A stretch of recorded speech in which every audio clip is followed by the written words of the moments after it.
Sigmund Freud का नाम जब भी आता है, हमारे दिमाग में साइकोलॉजी की एक जटिल और रहस्यमयी दुनिया खुलने लगती है। लेकिन द ईगो एंड द आइड नाम की ये किताब उस रहस्य को आसान शब्दों में खोलने की कोशिश करती है, जहां इंसान के अंदर के सबसे छुपे हुए हिस्सों को समझने का प्रयास किया गया है। फ्रायड ने इस किताब में बताया कि हमारा दिमाग केवल कॉन्शियस थॉट से नहीं बना होता, बल्कि हमारे अंदर एक गहराई है जिसे हम खुद भी नहीं जानते, जिसे वो अनकॉन्शियस माइंड कहते हैं। यही वो जगह है जहां हमारी असली इच्छाएं, डर, शर्म, गुस्सा और कई बार हमारी आइडेंटिटी तक छुपी रहती है। इस किताब की खास बात यह है कि इसमें पहली बार फ्रॉयड ने ईगो, आईडी और सुपर ईगो जैसे आइडियाज को क्लियरली समझाने की कोशिश की। इससे पहले तक साइकोलॉजी सिर्फ बिहेवियर और मेमोरी तक सीमित थी, लेकिन इस किताब ने बताया कि हमारे डिसीजंस और इमोशंस के पीछे कितनी अंदरूनी लड़ाइयाँ चलती रहती हैं। ये किताब हमें ये सोचने पर मजबूर कर देती है कि क्या हम सच में अपने डिसीजंस खुद लेते हैं, या हमारे अंदर का कोई हिडन हिस्सा जैसे आईडी या सुपर ईगो हमें चुपचाप कंट्रोल कर रहा है। फ्रायड ये कहते हैं कि इंसान के दिमाग में 3 हिस्से होते हैं: आईडी जो सिर्फ प्लेजर चाहता है, ईगो जो रियलिटी को समझता है, और सुपर ईगो जो मॉरल वैल्यूज की नज़र से देखता है। इन तीनों के बीच की खींचतान ही इंसान के दुख, चिंता और सोचने के तरीके की जड़ है। ये किताब आपको अपने ही मन के गहरे हिस्सों की एक यात्रा पर ले जाती है, जहां आप समझते हैं कि गिल्ट क्यों होता है, ड्रीम्स क्यों आते हैं और कभी-कभी हम खुद से ही क्यों लड़ते हैं।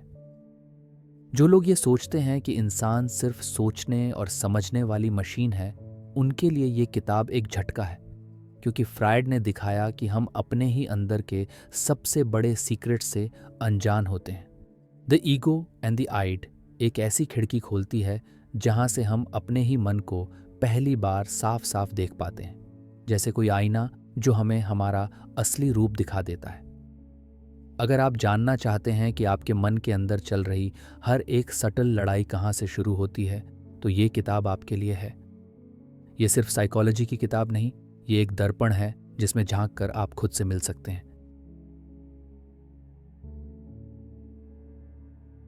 जब हम अपने मन की बात करते हैं तो ज्यादातर लोग यही मानते हैं कि जो कुछ हम सोचते हैं, महसूस करते हैं और समझते हैं, वही सब कुछ है, यानी कि हमारा कॉन्शियस माइंड ही हमारा असली मन है। लेकिन सिगमंड फ्रायड ने इस बात को पूरी तरह से उल्टा कर दिया। उन्होंने कहा कि हमारे मन का बहुत छोटा हिस्सा ही कॉन्शियस होता है और हमारा असली और ज्यादा गहरा भाग अनकॉन्शियस होता है। इस अनकॉन्शियस माइंड में वे सारी इच्छाएं, यादें, भावनाएं, डर, शर्म, गिल्ट और अनुभव छिपे रहते हैं, जिनको हम या तो भूल चुके होते हैं या हमने उन्हें जानबूझकर दबा दिया होता है। फ्रायड ने इसे समझाने के लिए आइसबर्ग मॉडल जैसा उदाहरण दिया। एक बर्फ की चट्टान का छोटा सा हिस्सा पानी के ऊपर दिखता है, जो कि कॉन्शियस माइंड है, लेकिन असली बड़ा भाग पानी के नीचे छुपा रहता है, जो कि अनकॉन्शियस माइंड है। फ्रायड का मानना था कि ये जो अनकॉन्शियस भाग है, वही हमारे थॉट्स, बिहेवियर्स और इमोशंस को ज्यादा कंट्रोल करता है। कॉन्शियस माइंड तो बस एक छोटा सा दरवाजा है, लेकिन उस दरवाजे के पीछे बहुत गहरी सुरंगें हैं जिनमें हमारी असली मानसिक गतिविधियां चलती रहती हैं। अब सवाल ये आता है कि ये अनकॉन्शियस भाग बना कैसे। फ्रायड के अनुसार जब हम बचपन में होते हैं तब हमारे साथ बहुत सारी चीज़ें होती हैं। कुछ प्लेजेंट होती हैं, लेकिन कुछ पेनफुल या सोशली अनएक्सेप्टेबल होती हैं। जब कोई एक्सपीरियंस हमारे लिए बहुत पेनफुल होता है, या जब कोई डिज़ायर ऐसा होता है जो समाज या हमारे पेरेंट्स के हिसाब से गलत माना जाता है, तो हमारा माइंड उसे दबा देता है, यानी रिप्रेस कर देता है। ये रिप्रेशन ही अनकॉन्शियस की शुरुआत होती है। रिप्रेस थॉट्स को हम भूल जाते हैं, लेकिन वे खत्म नहीं होते। वे हमारे अंदर दबे रहते हैं और किसी न किसी फॉर्म में बाहर निकलने की कोशिश करते रहते हैं, जैसे कि ड्रीम्स, स्लिप्स ऑफ टंग, जिसे फ्रॉइडियन स्लिप कहा जाता है, सडन इमोशनल रिएक्शंस या अजीब बिहेवियरल पैटर्न्स। उदाहरण के लिए, अगर कोई व्यक्ति बचपन में बार बार डांट खाता था और अपने गुस्से को एक्सप्रेस नहीं कर पाया, तो हो सकता है कि बड़ा होने पर वह बिना कारण इरिटेट हो या किसी अथॉरिटी फिगर से डरता रहे, यानी कॉन्शियस लेवल पर उसे कुछ याद न हो, लेकिन अनकॉन्शियस लेवल पर वह डर और गुस्सा एक्टिव रहता है। फ्रायड ने यह भी कहा कि अनकॉन्शियस माइंड पूरी तरह से लॉजिक और मोरालिटी से फ्री होता है। वहाँ पर सिर्फ इंस्टिंक्ट्स और डिज़ायर्स काम करते हैं, जैसे कि सेक्सुअल डिज़ायर्स, अग्रेशन, हंगर और प्लेजर सीकिंग इम्पल्सेस। यही डिज़ायर्स जब दबाए जाते हैं तो वे ड्रीम्स में सिंबल्स के रूप में नज़र आते हैं। यानी हम जो सपने देखते हैं वे हमारे अनकॉन्शियस माइंड की भाषा में होते हैं। एक सपना कभी कभी सिर्फ एक इमेज लगता है, लेकिन फ्रायड कहता है कि हर इमेज के पीछे कोई रिप्रेस की गई डिज़ायर छुपी होती है। कॉन्शियसनेस का काम सिर्फ यह नहीं है कि हम सोचें और समझें, बल्कि वह एक काइंड ऑफ फिल्टर की तरह भी काम करता है। वो हर इम्पल्स को सीधा बाहर आने नहीं देता, उसे चेक करता है, मॉडिफाई करता है और सोशली एक्सेप्टेबल बनाता है। यही फिल्टरिंग प्रोसेस रिप्रेशन कहलाता है। लेकिन रिप्रेशन हमेशा सक्सेसफुल नहीं होता।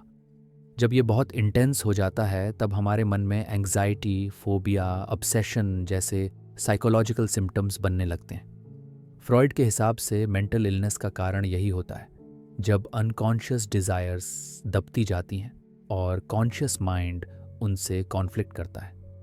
इस कॉन्फ्लिक्ट को रिजॉल्व करने के लिए साइको एनालिसिस थेरेपी का इस्तेमाल किया जाता है, जिसमें पेशेंट अपने अनकॉन्शियस थॉट्स को सरफेस पर लाने की कोशिश करता है। मतलब उसे फिर से महसूस करता है, बोलता है और समझता है। इस तरह से वह हीलिंग प्रोसेस शुरू होती है। कॉन्शियसनेस और अनकॉन्शियस के बीच एक और इंटरेस्टिंग चीज़ होती है, जिसे फ्रायड ने प्रीकॉन्शियस कहा। ये वो हिस्सा होता है जो अभी कॉन्शियस नहीं है, लेकिन थोड़े एफर्ट से कॉन्शियस बनाया जा सकता है। जैसे कि अगर कोई आपसे पूछे कि आपके घर का रंग क्या है, तो आप तुरंत बता सकते हैं। ये मेमोरी कॉन्शियस में नहीं थी, लेकिन प्रीकॉन्शियस में स्टोर्ड थी और अब सरफेस पर आ गई। लेकिन अनकॉन्शियस थॉट्स को लाना इतना आसान नहीं होता, क्योंकि उन्हें लाने में दर्द, शर्म या गिल्ट जुड़ा होता है। इसी वजह से माइंड उन्हें बाहर नहीं आने देता। फ्रॉइड ने यह भी कहा कि कॉन्शियसनेस कोई इंडिपेंडेंट फैकल्टी नहीं है, ये बस एक फंक्शन है जो केवल ईगो का हिस्सा है, और हमारा असली सेल्फ उससे बहुत बड़ा और कॉम्प्लेक्स है। कॉन्शियस माइंड सोचता है कि वो सब कुछ कंट्रोल करता है, लेकिन असल में वह अनचेतन के हाथों की कठपुतली है। यही कारण है कि हम कई बार ऐसा सोचते हैं, महसूस करते हैं या करते हैं जिसकी हमें समझ नहीं होती। हम सोचते हैं कि हम खुद के मालिक हैं, लेकिन फ्रॉइड हमें दिखाता है कि हमारे डिसीजंस और फीलिंग्स किसी इनविजिबल मैकेनिज्म से इन्फ्लुएंस्ड होते हैं। और यही किताब की सबसे रेवोल्यूशनरी बात है कि इंसान खुद अपने मन के डीपेस्ट हिस्सों को नहीं जानता। वह खुद को भी एक आउटसाइडर की तरह एक्सप्लोर कर सकता है। यह आइडिया आज की साइकोलॉजी और इवन मॉडर्न न्यूरोसाइंस में भी इन्फ्लुएंस करता है, जहां सबकॉन्शियस प्रोसेसिंग, ऑटोमेटिक बिहेवियर और इम्प्लिसिट मेमोरी जैसे कॉन्सेप्ट्स को एक्सप्लोर किया जा रहा है। कॉन्शियसनेस और अनकॉन्शियस के इस फ्राइडियन मॉडल ने यह समझाया कि इंसान कोई सिंपल लॉजिकल बीइंग नहीं है, बल्कि उसके भीतर इंस्टिंक्ट्स, रिप्रेशन, गिल्ट और अनफुलफिल्ड डिज़ायर्स की एक गहरी दुनिया है। जब तक हम इस अनकॉन्शियस को नहीं समझते, तब तक हम खुद को पूरी तरह नहीं समझ सकते। यही कारण है कि फ्रॉइड का ये section, consciousness and the unconscious, इतनी सेंट्रल इंपॉर्टेंस रखता है। ये एक दरवाज़ा है जो हमें हमारे भीतर की एक अनदेखी दुनिया में ले जाता है, जहां हम अपने ही छुपे हुए वर्जन से मिल सकते हैं।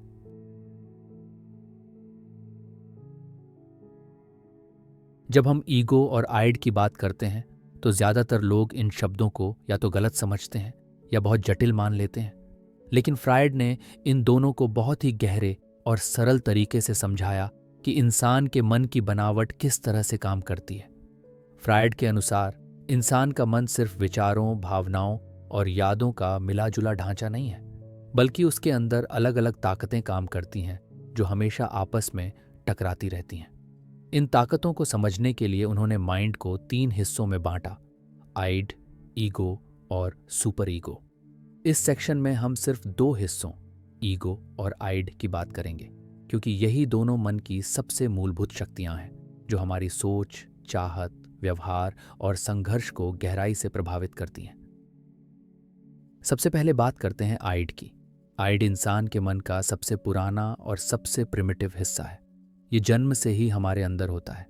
इसमें वे सभी इंस्टिंक्ट्स, डिज़ायर्स और अर्जेस होती हैं जो इंसान को प्लेजर या आनंद की ओर ले जाती हैं, जैसे भूख लगना, प्यास लगना, सेक्सुअल अर्जेस आना, गुस्सा आना, कुछ तुरंत चाहिए होना, रोना चिल्लाना आदि।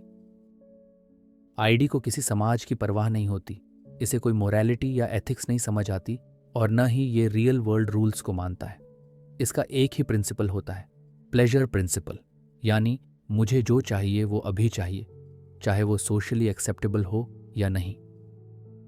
आईडी सोचता नहीं है, ये केवल चाहता है। एक बच्चा जब पैदा होता है तो उसमें केवल आईडी होता है। वह रोता है क्योंकि उसे भूख लगी है, वह चिल्लाता है क्योंकि वह कंफर्ट चाहता है। वह इंतज़ार नहीं करता, नेगोशिएशन नहीं करता। जैसे जैसे बच्चा बड़ा होता है और उसे समाज के नियमों, माता पिता की बाउंड्रीज और एक्सटर्नल रियलिटी से टकराव होता है, तब जाकर मन में एक नया हिस्सा विकसित होता है, जिसे फ्रॉइड ने कहा ईगो। ईगो का काम है आईडी की अनकंट्रोल्ड इच्छाओं को कंट्रोल करना और उन्हें रियलिटी के अनुसार एडजस्ट करना। ईगो उस इम्पल्स को सप्रेस नहीं करता, बल्कि उसे थोड़ा सही रास्ता दिखाता है ताकि वो डिज़ायर पूरी भी हो जाए और सामाजिक नियम भी न टूटें। इसे कहते हैं रियलिटी प्रिंसिपल, यानी वास्तविकता के अनुसार जीना। उदाहरण के लिए, अगर किसी व्यक्ति को बहुत ज़्यादा गुस्सा आ रहा है तो उसका आईडी कहेगा, अभी चिल्लाओ, चीज़ें तोड़ दो, किसी को मार दो। लेकिन ईगो समझाता है, रुक जाओ, सोचो, अगर तुम ऐसा करोगे तो पुलिस पकड़ सकती है, तुम्हें नुकसान हो सकता है। इसी तरह अगर कोई व्यक्ति सेक्सुअल डिज़ायर महसूस करता है तो आईडी सीधा फुलफिलमेंट चाहता है, लेकिन ईगो कहता है, रुको, इसको सोशली एक्सेप्टेबल तरीके से कैसे पूरा किया जाए। ईगो रियल वर्ल्ड की मांगों, लॉजिक और कॉन्सिक्वेंसेस को ध्यान में रखते हुए डिसीजन लेता है। इसलिए ईगो को मीडिएटर कहा गया है, एक ऐसा मध्यस्थ जो आईडी की मूलभूत इच्छाओं और बाहरी दुनिया के नियमों के बीच बैलेंस बनाने की कोशिश करता है। लेकिन यह बैलेंसिंग एक्ट आसान नहीं है, क्योंकि ईगो पर सिर्फ आईडी का ही दबाव नहीं होता, बल्कि आगे जाकर सुपर ईगो भी आता है, जिसके बारे में हम अगले सेक्शन में बात करेंगे।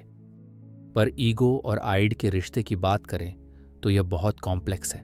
ईगो आइड से ही उत्पन्न होता है, लेकिन बाद में उसे कंट्रोल करने की कोशिश करता है। इस संबंध को एक तरह से बच्चे और माँ बाप के बीच के रिश्ते जैसा समझा जा सकता है। आइड वह बच्चा है जो सब कुछ अभी और तुरंत चाहता है।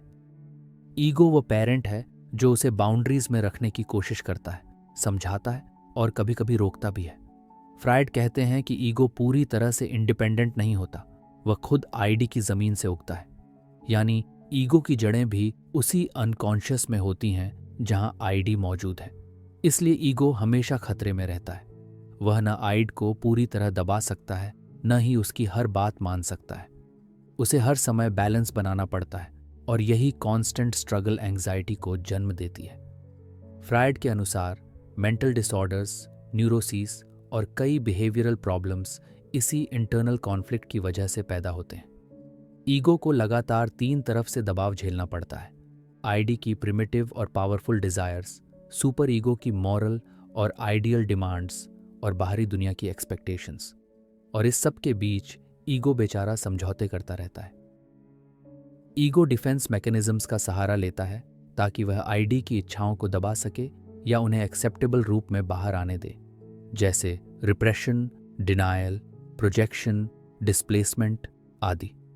उदाहरण के लिए, अगर किसी व्यक्ति को किसी पर गुस्सा आता है लेकिन वो डायरेक्टली उस पर गुस्सा नहीं निकाल सकता, तो वह ईगो उस गुस्से को कहीं और डाइवर्ट कर देता है, किसी और पर चिल्ला देता है या खुद पर गुस्सा करता है। इस प्रोसेस को डिस्प्लेसमेंट कहते हैं। इससे पता चलता है कि ईगो क्रिएटिव भी होता है और सर्वाइवल के लिए नए नए तरीके निकालता है। लेकिन अगर ईगो बहुत कमज़ोर हो जाए और आईडी हावी हो जाए तो इंसान इम्पल्सिव और अनकंट्रोल्ड बन जाता है, जैसे क्रिमिनल्स या मैनिक बिहेवियर में दिखता है। वहीं अगर ईगो ज़्यादा रिजिड हो जाए और आईडी को पूरी तरह सप्रेस कर दे तो व्यक्ति डल, एंग्शियस या डिप्रेस्ड हो सकता है। इसलिए ईगो का काम आसान नहीं है। उसे हर समय इंटरनल डिज़ायर्स और एक्सटर्नल डिमांड्स के बीच जूझते रहना होता है। फ्रायड के अनुसार एक साइकोलॉजिकली हेल्थी व्यक्ति वही है जिसका ईगो सफिशिएंटली स्ट्रांग हो, जो ना तो आईडी का गुलाम हो और ना ही खुद को रियलिटी से डिस्कनेक्ट करे। ईगो का मैच्योरिटी लेवल ही यह तय करता है कि व्यक्ति समाज में कैसे एडजस्ट करता है, कैसे डिसीजंस लेता है और कैसे इमोशनल लाइफ को बैलेंस करता है। फ्रायड ये भी बताते हैं कि ईगो पूरी तरह कॉन्शियस नहीं होता, इसका एक बड़ा हिस्सा भी अनकॉन्शियस होता है। यानी ईगो खुद को भले ही समझदार और तर्कपूर्ण माने, लेकिन वह भी कई बार अपने ही डर, गिल्ट और डिजायर्स से इन्फ्लुएंस्ड होता है। फ्रॉइड की ये बात बेहद महत्वपूर्ण है कि ईगो भी इल्यूजन में जी सकता है। वह खुद को मास्टर समझता है, लेकिन असल में वो भी आईडी की गहराई से निकली हुई छाया है। यही वो हिस्सा है फ्रायड की थिंकिंग का जो इंसान को इंट्रोस्पेक्शन की तरफ ले जाता है, यानी खुद को ऑब्जर्व करना, अपने डिसीजंस को समझना और ये देखना कि क्या मैं जो सोच रहा हूँ वो सच में मेरा चॉइस है या कोई अंदर की दबाई हुई इच्छा का शैडो है। इस तरह से देखा जाए तो ईगो और आईडी के बीच का ये रिश्ता बहुत डायनामिक है। एक तरफ आईडी रॉ पावर और एनर्जी है और दूसरी ओर ईगो एक स्ट्रक्चर्ड सिस्टम है जो उस पावर को चैनल करता है। अगर आईडी को एक वाइल्ड हॉर्स माना जाए तो ईगो उसका राइडर है जो उसे दिशा देने की कोशिश करता है, लेकिन अगर राइडर कमज़ोर हो तो घोड़ा कभी भी बेकाबू हो सकता है। फ्रायड की यह एनालॉजी आज भी modern psychology, counselling, psycho analysis और यहाँ तक कि पॉप कल्चर में भी इस्तेमाल होती है। बहुत से मूवीज़, नॉवेल्स और कैरेक्टर स्टडीज़ में ईगो आइड कॉन्फ्लिक्ट को सेंटर में रखकर नैरेटिव रचा जाता है। आज न्यूरोसाइंस भी यह मानती है कि हमारे डिसीजंस का बहुत बड़ा हिस्सा अनकॉन्शियस प्रोसेसिंग पर आधारित होता है और फ्रॉइड ने यह बात 100 साल पहले ही कह दी थी।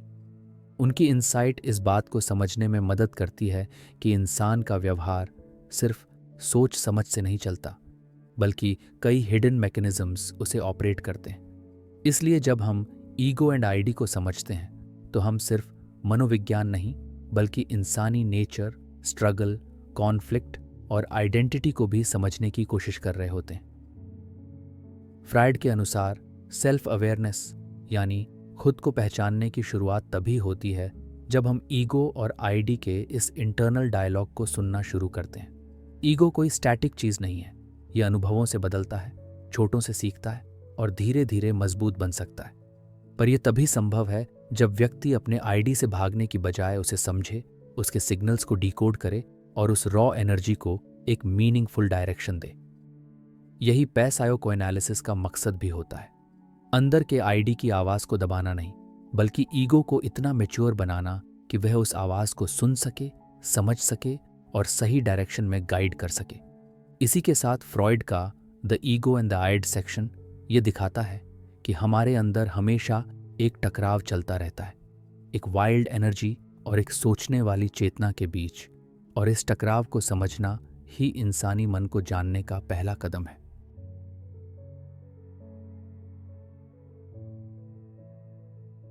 अब तक हमने फ्रॉइड के मन के दो हिस्सों आईडी और ईगो को समझा।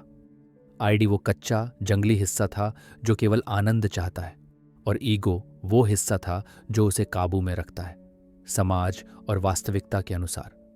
लेकिन फ्रॉइड का मनोविज्ञान यहाँ पर खत्म नहीं होता। उन्होंने बताया कि इंसान के मन में एक तीसरा और बहुत ही ताकतवर हिस्सा भी होता है, जिसे वो कहते हैं सुपर ईगो।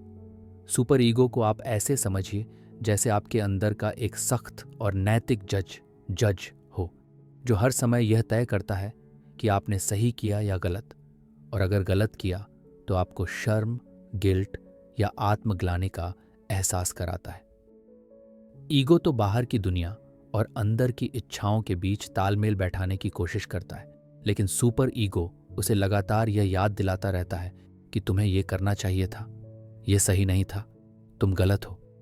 ये सुपर ईगो हमारे मॉरल वैल्यूज, समाज के नियम, माँ बाप की सिखाई बातें, धर्म, संस्कार और आदर्शों से बनता है। जब बच्चा छोटा होता है तो वह सिर्फ प्लेजर के पीछे भागता है, यानी आईडी के कंट्रोल में रहता है। लेकिन जैसे जैसे वह बड़ा होता है और अपने माता पिता, स्कूल, समाज से अच्छा बुरा, सही गलत, पाप पुण्य जैसे आइडियाज सीखता है, वैसे वैसे उसके अंदर एक वॉइस बनने लगती है जो उसे खुद पर नज़र रखने के लिए मजबूर करती है। यही आवाज़ सुपर ईगो है। ये खुद के ऊपर नज़र रखने वाला कैमरा है जो ईगो को जज करता है। अगर ईगो आईडी की बात मान ले और कोई सोशली गलत काम करे तो सुपर ईगो उसे गिल्ट और शर्म से भर देता है। और कभी कभी तो सुपर ईगो इतना ज़्यादा सख्त हो जाता है कि ईगो पर बहुत भारी दबाव डालता है। फ्रॉइड ने सुपर ईगो के दो मुख्य भाग बताए। एक है कॉन्शियंस, अंतरात्मा, और दूसरा है आइडियल सेल्फ, आदर्श रूप। कॉन्शियंस वो हिस्सा है जो बताता है कि क्या गलत है और अगर वो किया गया तो सजा और गिल्ट की भावना देगा। आइडियल सेल्फ वो हिस्सा है जो बताता है कि तुम्हें कैसा बनना चाहिए। एक परफेक्ट इंसान की तस्वीर आपके मन में जो आपने बचपन में बनानी शुरू की थी, जैसे मुझे एक अच्छा बेटा बनना चाहिए, मुझे हमेशा ईमानदार रहना चाहिए, मुझे कभी गुस्सा नहीं करना चाहिए। अगर ईगो इन आदर्शों को पूरा नहीं कर पाता तो व्यक्ति खुद को कमतर समझता है, हारा हुआ महसूस करता है या डिप्रेशन में चला जाता है। अब सोचिए ईगो के ऊपर कितना ज्यादा दबाव है। एक तरफ आईडी की अनकंट्रोल्ड डिजायर्स उसे खींचती हैं, दूसरी तरफ सुपर ईगो उसे जज करता है और बीच में ईगो फंसा हुआ है। वो ना पूरी तरह से आईडी की बात मान सकता है, ना पूरी तरह से सुपर ईगो की। ईगो की यही स्ट्रगल इंसानी मन का सबसे गहरा संघर्ष है।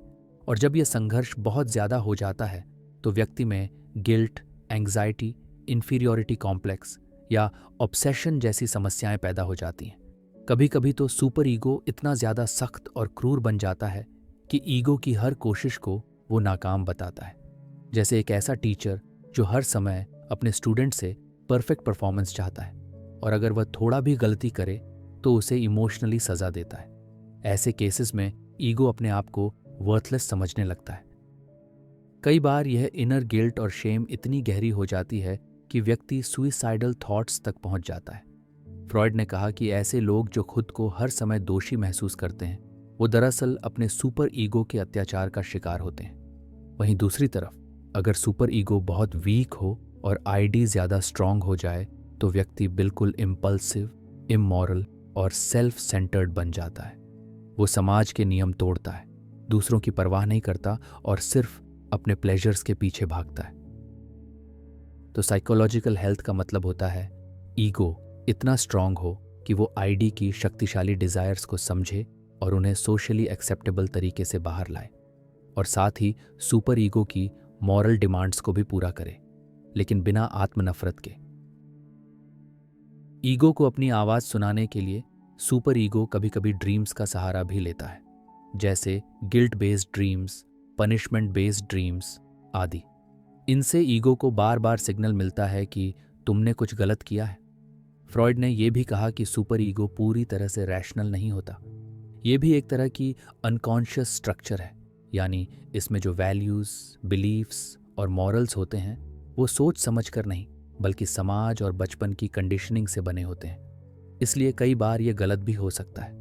उदाहरण के लिए अगर किसी बच्चे को बचपन में बार बार सिखाया गया कि सेक्सुअल फीलिंग्स बुरी हैं तो उसका सुपर ईगो बड़ा होकर भी उसे बार बार शेम से भरता रहेगा, भले ही वो फीलिंग्स बिल्कुल नेचुरल हों। इस तरह सुपर ईगो व्यक्ति को अपनी नेचुरल डिजायर्स से डिस्कनेक्ट कर सकता है और यही डिस्कनेक्ट मेंटल इलनेस की जड़ बनता है। इसलिए फ्रॉइड मानते हैं कि सुपर ईगो को ब्लाइंडली फॉलो करना भी खतरनाक है। हमें यह समझने की ज़रूरत है कि कौन सी वैल्यूज़ सच में हमारी हैं और कौन सी वैल्यूज़ बस इम्पोज्ड हैं। जब व्यक्ति इस बात की समझ पाने लगता है तो उसका ईगो मैच्योर होता है और उसे फ्रीडम मिलती है। एक मैच्योर ईगो ही यह बैलेंस बना पाता है कि कहाँ आईडी की सुननी है और कहाँ सुपर ईगो की लिमिट से बचना है। फ्रॉइड ने साइको एनालिसिस का पूरा मेथड इसी बात पर आधारित किया कि व्यक्ति अपने भीतर के ईगो, आईडी और सुपर ईगो के बीच हो रहे संघर्ष को समझे और उन अनकॉन्शियस कॉन्फ्लिक्ट्स को कॉन्शियस लाकर हल करे। यानी जब आप अपने गिल्ट, डिजायर्स, रिप्रेशन और वैल्यूज को खुलेआम एक्सप्लोर करते हैं तब हीलिंग शुरू होती है।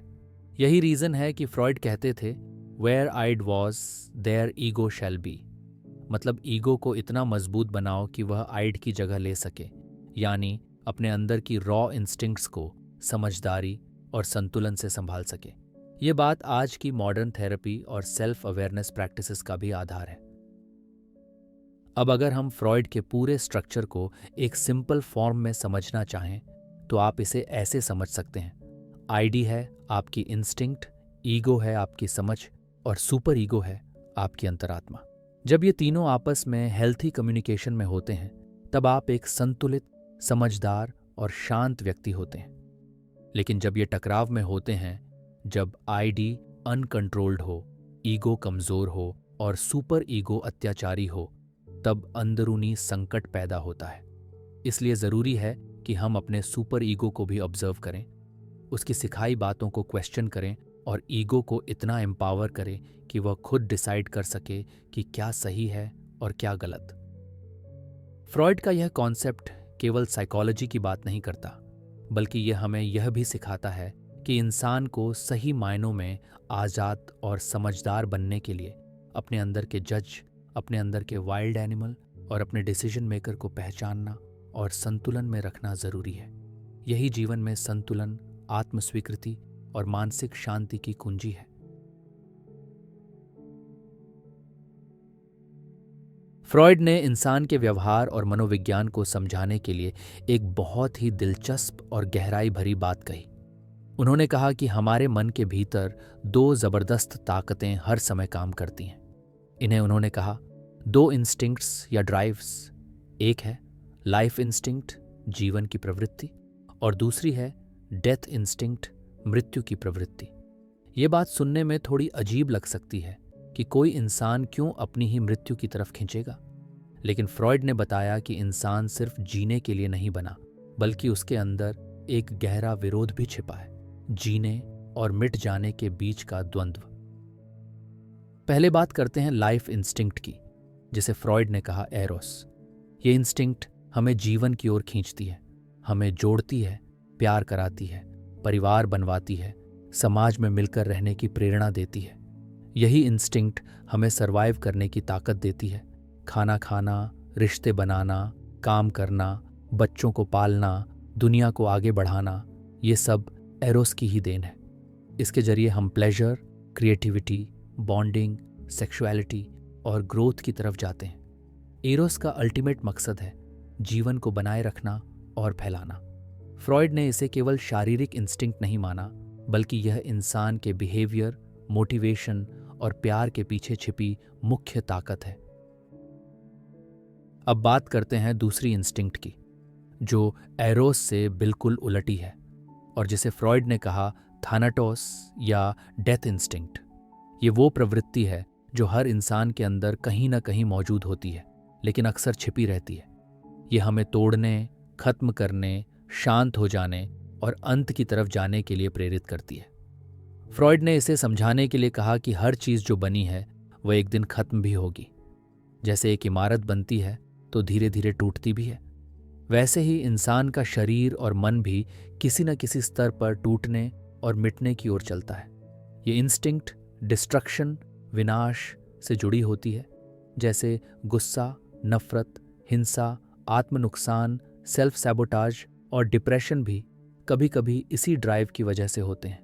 कभी कभी व्यक्ति जो बार बार खुद को चोट पहुंचाता है, अपने रिश्ते खराब करता है या डेंजरस सिचुएशंस में खुद को डालता है, उसके पीछे यही अनकॉन्शियस डेथ इंस्टिंक्ट काम करती है। यह सुनने में डार्क लगता है, लेकिन फ्रॉइड ने कहा कि यह भी जीवन का हिस्सा है। यह सिर्फ इंसान को खत्म नहीं करती, बल्कि यह संतुलन बनाती है। जैसे अगर केवल एरोस हो और कोई रोकने वाली शक्ति ना हो तो इंसान केवल प्लेजर के पीछे पागल हो जाए, लेकिन थानाटोस उसे बार बार जमीन पर लाता है, उसे विराम देता है, उसे रिमाइंड करता है कि हर चीज़ टेम्पोरेरी है। फ्रॉइड ने यह भी कहा कि यह डेथ इंस्टिंक्ट सीधी तरह बाहर नहीं आती, क्योंकि ईगो और सुपर ईगो उसे अलाउ नहीं करते, इसलिए यह घुमा फिराकर बाहर आती है। जैसे कि किसी और पर गुस्सा निकालना, अग्रेशन, चीज़ें तोड़ना, दूसरों को नीचा दिखाना या कभी कभी खुद को इमोशनली हर्ट करना। यही रीज़न है कि इंसान के कई एक्शंस सेल्फ डिस्ट्रक्टिव होते हैं। एक उदाहरण से समझिए, मान लीजिए कोई इंसान हर बार सक्सेस के करीब पहुंचकर खुद ही कोई गलती कर देता है और सब खो देता है। फ्रॉइड ने इसे डेथ ड्राइव से जोड़ा, एक अनकॉन्शियस इच्छा कि वो खुद को सजा दे या अपने अंदर के संघर्ष को खत्म कर दे। वहीं ये इंस्टिंक्ट क्रिएटिविटी में भी रोल निभाती है। जब पुराना टूटता है तब नया बनता है। डिस्ट्रक्शन के बाद ही रिकंस्ट्रक्शन होता है। यानी ये इंस्टिंक्ट सिर्फ नेगेटिव नहीं है, बल्कि एक तरह से रीसेट बटन की तरह भी काम करती है। फ्रॉइड ने इन दोनों इंस्टिंक्ट्स को एक दूसरे के कॉम्प्लीमेंट्री पार्ट के रूप में देखा, जैसे दिन और रात, जीवन और मृत्यु, सकारात्मक और नकारात्मक। इनका संतुलन ही इंसान की मानसिक सेहत तय करता है। अगर कोई व्यक्ति केवल इरोस के कंट्रोल में हो तो वो बहुत आइडियलिस्टिक, अनरियलिस्टिक और ओवरली इमोशनल हो सकता है। वहीं अगर कोई केवल थानाटोस के प्रभाव में हो तो वो डिप्रेस्ड, वायलेंट या खुद से नफरत करने वाला बन सकता है। इन इंस्टिंक्ट्स की लड़ाई ईगो के अंदर हर पल चलती रहती है। ईगो को एक तरफ एरोस से प्लेजर और प्यार की खिंचाव महसूस होती है और दूसरी तरफ थानाटोस उसे थकान, गुस्सा और उदासी की ओर धकेलता है। इसी संघर्ष में ईगो बार बार बैलेंस बनाने की कोशिश करता है। फ्रॉइड के बाद कई थिंकर्स ने कहा कि ये दो इंस्टिंक्ट्स केवल फिलोसॉफिकल आइडियाज नहीं हैं, बल्कि न्यूरोसाइंस और बिहेवियरल साइकोलॉजी में भी इनके क्लूज मिलते हैं, जैसे ह्यूमन ब्रेन का फाइट और flight response, reward circuits, risk taking behaviour आदि। आज की मॉडर्न साइकोलॉजी में भी ये बात मानी जाती है कि इंसान के बिहेवियर में कंस्ट्रक्टिव और डिस्ट्रक्टिव दोनों टेंडेंसीज होती हैं और हमें दोनों को समझना चाहिए। फ्रॉइड ने यह भी बताया कि ये इंस्टिंक्ट्स चाइल्डहुड में ही बनना शुरू हो जाते हैं। अगर किसी बच्चे को प्यार मिला हो, उसे सेफ फील हुआ हो, तो उसकी लाइफ इंस्टिंक्ट स्ट्रांग होती है। लेकिन अगर बच्चे को ट्रॉमा, रिजेक्शन या निग्लेक्ट मिला हो तो उसकी अंदरूनी डेथ इंस्टिंक्ट ज़्यादा पावरफुल हो सकती है। यही रीज़न है कि कई बार बड़े होकर हम समझ नहीं पाते कि हमें खुद से ही डर क्यों लगता है या हम खुद को क्यों नुकसान पहुंचा देते हैं। इसका हल फ्रॉइड ने साइको एनालिसिस में बताया कि व्यक्ति अपने अंदर छिपी इंस्टिंक्ट्स को पहचाने, उन्हें बाहर लाएं और ईगो को इतना स्ट्रांग बनाएं कि वो इन इंस्टिंक्ट्स को समझदारी से हैंडल कर सके। उन्होंने कहा कि इंस्टिंक्ट्स को दबाना नहीं चाहिए, बल्कि उन्हें समझना और उनका हेल्थियर तरीका निकालना चाहिए। जैसे गुस्से को दबाने के बजाय उसे किसी रचनात्मक चीज में बदल देना, जैसे आर्ट, राइटिंग या स्पोर्ट्स में निकालना। फ्रॉइड के लिए इंस्टिंक्ट्स सिर्फ बायोलॉजिकल चीजें नहीं थीं, ये सिंबॉलिक भी थीं। लाइफ इंस्टिंक्ट मतलब मीनिंग ढूंढना, कनेक्ट करना और खुद को एक्सप्रेस करना। डेथ इंस्टिंक्ट मतलब अनजाने दर्द से मुक्ति पाना, खुद को शून्य में डुबो देना या मानसिक शांति के लिए कुछ भी छोड़ देना। यही रीज़न है कि कई बार मेडिटेशन या स्पिरिचुअलिटी में भी लोग कहते हैं, अपने ईगो को मार दो, खुद को मिटा दो। ये बातें भी किसी न किसी रूप में डेथ इंस्टिंक्ट से जुड़ती हैं। परंतु फ्रॉइड ने चेतावनी दी थी कि जब ये इंस्टिंक्ट्स अनकंट्रोल्ड हो जाएं, तो यह मानसिक बीमारी का रूप ले सकती है। इसलिए ज़रूरी है कि इंसान अपने मन के अंदर चल रही इन दो ताकतों को पहचाने और ईगो को इतना स्ट्रांग बनाए कि वो इनके बीच का पुल बन सके। यही साइकोलॉजिकल मैच्योरिटी की निशानी है।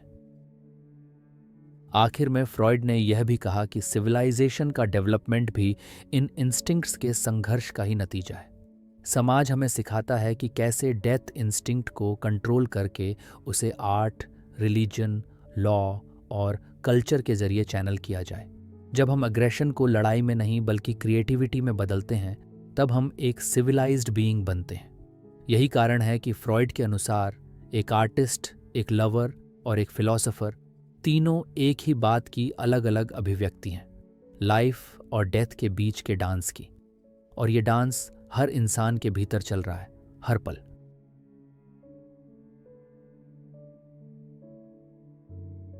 अब तक हमने ईगो को इंसान के मन का एक ऐसा हिस्सा माना जो आईडी की अंधी इच्छाओं और सुपर ईगो की सख्त नैतिकता के बीच संतुलन बनाता है। ईगो को अक्सर एक समझदार और सोचने विचारने वाला केंद्र माना जाता है, लेकिन फ्रॉइड ने जब गहराई से मन की परतों को देखा तो उन्होंने पाया कि ईगो वैसा स्वतंत्र और शक्तिशाली नहीं है जैसा आम लोग सोचते हैं।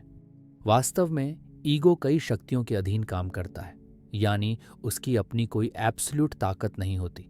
वह सबऑर्डिनेट होता है, यानी दूसरे हिस्सों के कंट्रोल में। यही है इस सेक्शन का मुख्य विचार कि ईगो वास्तव में कितना फ्री है और किन किन शक्तियों के आगे झुकता है। फ्रॉइड ने इस बात को कई उदाहरणों और क्लिनिकल ऑब्जर्वेशंस के जरिए समझाया। सबसे पहले बात करते हैं आईडी की। फ्रॉइड ने बताया कि ईगो का बहुत बड़ा हिस्सा आईडी से ही निकला हुआ है। ईगो ने खुद को आईडी की रॉ शक्तियों को हैंडल करने के लिए डेवलप किया है, लेकिन इसका मतलब ये नहीं कि ईगो अब आईडी से अलग हो गया है। ईगो के अंदर आज भी आईडी की धड़कनें चलती हैं, यानी ईगो कभी भी आईडी से पूरी तरह मुक्त नहीं हो सकता। जब भी ईगो कोई सोच या फैसला करता है तो उसमें कहीं ना कहीं आईडी की छाया होती है। वो डिज़ायर्स, इंस्टिंक्ट्स और इम्पल्सेस जो हमारे मन के गहरे हिस्सों से उठती हैं। जैसे अगर आप कोई काम सोच समझ कर करते हैं, मान लीजिए किसी दोस्त को कॉल करना चाहते हैं, तो हो सकता है उस सोच के पीछे कोई छिपी इच्छा हो, जैसे अकेलापन दूर करना, प्यार पाना या किसी तरह की भावनात्मक ज़रूरत को पूरा करना। यानी ईगो का सोच विचार करना भी अक्सर आईडी से मोटिवेट होता है। फ्रॉइड ने कहा, ईगो अपने आप को रैशनल, तार्किक और समझदार दिखाता है, लेकिन उसकी जड़ें इरैशनल, अवचेतन इच्छाओं में होती हैं। अब आते हैं सुपर ईगो पर, ईगो का दूसरा मास्टर। सुपर ईगो ईगो को मॉरल वैल्यूज, गिल्ट और आदर्शों के जरिए नियंत्रित करता है। ईगो के ऊपर सुपर ईगो का बहुत गहरा साइकोलॉजिकल दबाव होता है। जब ईगो किसी काम के बारे में सोचता है तो सुपर ईगो उसके कान में विस्पर करता है, ये गलत है, ये तुम्हारे संस्कारों के खिलाफ है, ऐसा करना तुम्हारी आत्मा को चोट पहुंचाएगा। सुपर ईगो का यह दबाव ईगो को बहुत बार कंफ्यूज कर देता है। ईगो चाहकर भी कोई प्लेजर नहीं ले पाता क्योंकि सुपर ईगो उसे गिल्ट से भर देता है। इसलिए फ्रॉइड ने कहा, ईगो सिर्फ आईडी का गुलाम नहीं है, वह सुपर ईगो का भी सबऑर्डिनेट है। कभी कभी तो सुपर ईगो ईगो पर इतना हावी हो जाता है कि ईगो डर के मारे कोई भी स्टेप लेने से घबराता है। ये सिचुएशन बहुत कॉमन है, जैसे कोई व्यक्ति कुछ बोलना चाहता है लेकिन सोचता है कि लोग क्या कहेंगे, या किसी काम में इंटरेस्ट होता है लेकिन गिल्ट के कारण वह उससे दूर रहता है। ईगो और सुपर ईगो के इस रिश्ते में ईगो सबऑर्डिनेट बन जाता है। ईगो की तीसरी सबऑर्डिनेट स्थिति है एक्सटर्नल रियलिटी के सामने। ईगो को सिर्फ अंदर के मास्टर से नहीं बल्कि बाहर की दुनिया से भी कॉम्प्रोमाइज करना पड़ता है। ईगो को रियल वर्ल्ड के फैक्ट्स, सिचुएशंस, सोसाइटी के रूल्स और कॉन्सिक्वेंसेस को भी देखना पड़ता है। यानी अगर आईडी कहे मुझे अभी आइसक्रीम चाहिए और सुपर ईगो कहे तुम्हें कंट्रोल करना चाहिए, तो ईगो को देखना होगा कि क्या आसपास में दुकान है, पैसे हैं या नहीं, कौन देख रहा है और क्या इससे कोई प्रॉब्लम तो नहीं होगी। ईगो हमेशा इनर डिज़ायर्स और आउटर रियलिटी के बीच बैलेंस बनाता है। यानी वो ना पूरी तरह अपने मन का होता है ना दूसरों का। वो एक मीडिएटर होता है जो सभी की सुनकर समझौता करता है। फ्रॉइड ने इसे बहुत गहराई से समझाया।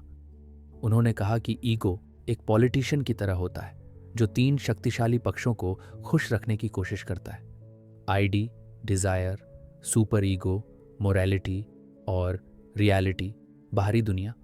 ये पॉलिटिशियन खुद को लीडर समझता है, लेकिन वास्तव में वो हर मोमेंट इन तीनों के प्रेशर में रहता है। ईगो की स्थिति एक नौकर जैसी होती है जो 3 अलग अलग मालिकों की सेवा एक साथ कर रहा हो। फ्रॉइड ने इस स्थिति को और गहराई से समझाने के लिए हिप्नोसिस और न्यूरोसिस के क्लिनिकल एग्जाम्पल्स दिए। हिप्नोसिस में व्यक्ति का ईगो एक्सटर्नल सजेशन के आगे झुक जाता है, यानी एक हिप्नोटिस्ट जो बोले ईगो वैसा ही करता है। इस तरह ईगो अपने इंडिपेंडेंट थिंकिंग को भी छोड़ सकता है। यही बात न्यूरोसिस में भी होती है, जब व्यक्ति एंग्जाइटी, गिल्ट और रिप्रेशन के कारण अपने आप को नहीं समझ पाता।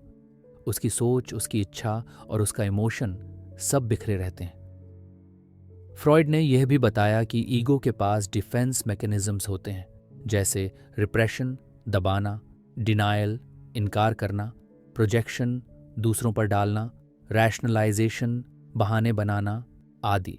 ये सब ईगो के टूल्स हैं, लेकिन ये टूल्स ईगो की पावर नहीं, उसकी कमजोरी को दिखाते हैं। ईगो इन टूल्स का इस्तेमाल तब करता है जब वो किसी प्रेशर को सहन नहीं कर पाता।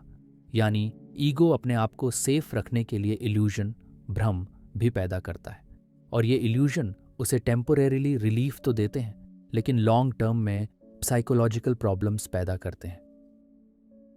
फ्रायड ने एक बहुत ही गहरी बात कही। उन्होंने कहा कि ईगो को हम जितना स्वतंत्र मानते हैं वह उतना है नहीं। ईगो एक ऐसा एक्टर है जो स्टेज पर बहुत कॉन्फिडेंट और पावरफुल दिखता है, लेकिन बैक स्टेज पर वो दूसरों के इशारों पर नाच रहा होता है।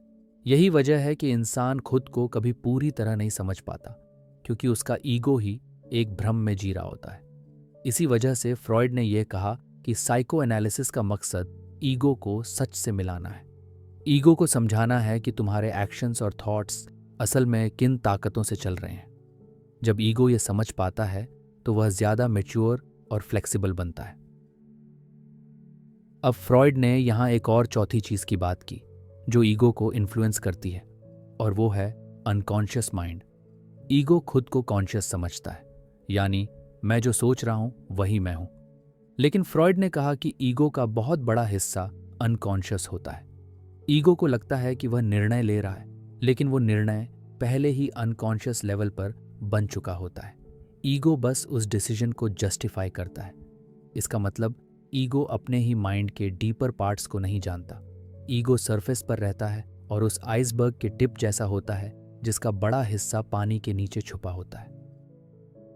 फ्रॉइड ने यह भी कहा कि ड्रीम्स, स्लिप्स ऑफ टंग, गलती से कुछ और बोल जाना, और फैंटेसीज सब इस बात का प्रमाण है कि ईगो का कंट्रोल लिमिटेड है। जब आप सपने में कुछ अजीब देखते हैं या बोलते वक्त कोई सीक्रेट निकल जाता है तो ईगो कुछ नहीं कर पाता। ये सब आईडी और अनकॉन्शियस की ताकतें हैं जो ईगो के कंट्रोल को बाईपास कर देती हैं। यही कारण है कि फ्रॉइड ने ईगो को not master in its own house कहा, यानी ईगो खुद के मन का मालिक नहीं है। वो एक ऐसा मेहमान है जो एक अजनबी घर में रह रहा है और उसे यह भी नहीं पता कि असली मालिक कौन है। अब इस सब का मतलब क्या है? क्या ईगो बेबस है? क्या इंसान पावरलेस है? नहीं। फ्रॉइड ने कहा कि ईगो की शक्ति इस बात में है कि वह धीरे धीरे इन सभी ताकतों को पहचानने लगे। यानी जब ईगो जानता है कि कौन सी चीज आईडी से आ रही है, कौन सी सुपर ईगो से, कौन सी अनकॉन्शियस से और कौन सी बाहर की दुनिया से, तभी वह खुद के लिए जिम्मेदार बन सकता है। यही सेल्फ अवेयरनेस की शुरुआत होती है, और यही साइको एनालिसिस का उद्देश्य भी है, व्यक्ति को इतना अवेयर बनाना कि उसका ईगो सच में मजबूत और स्वतंत्र हो सके। ईगो तभी मैच्योर होता है जब वो अपनी सबऑर्डिनेट स्थिति को पहचान ले और उस नॉलेज से खुद को रिबिल्ड करे। जब ईगो जानता है कि वो किन किन इन्फ्लुएंसेस के अधीन है, तभी वह उनके साथ बेहतर तालमेल बना सकता है। यही बैलेंस एक साइकोलॉजिकली हेल्थी इंसान की पहचान है, जो अपने डिजायर्स को जानता है, अपनी सीमाओं को समझता है, अपनी नैतिकता का सम्मान करता है और बाहरी दुनिया की सच्चाई को स्वीकार करता है।